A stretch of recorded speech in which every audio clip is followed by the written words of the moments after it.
We had a particular budget for this film, and then we had to spend like ×5. I put up my car already for sale. That when if I get somebody will go buy this car. You put up your car for sale? Yes, but lucky for me, okay, I know see buyer.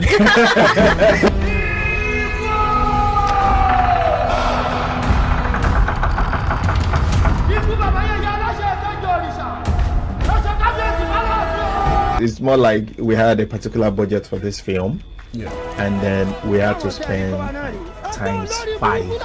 At a point, I told my wife, eventually we didn't do it. I told her, I put up my car already for sale. That when if I get somebody will go buy this car. You put up your car for sale? Yes, but lucky for me, okay, I know see buyer. Everything you saw in that film was built from scratch. We built everything. All the mud houses that you saw were built from scratch, everything. Because we really want to put our all into it so that it will stand out and look away from what people have seen before. At a point, we don't have the idea of a pool in the film before. He just came up with it. And then we had to build a pool.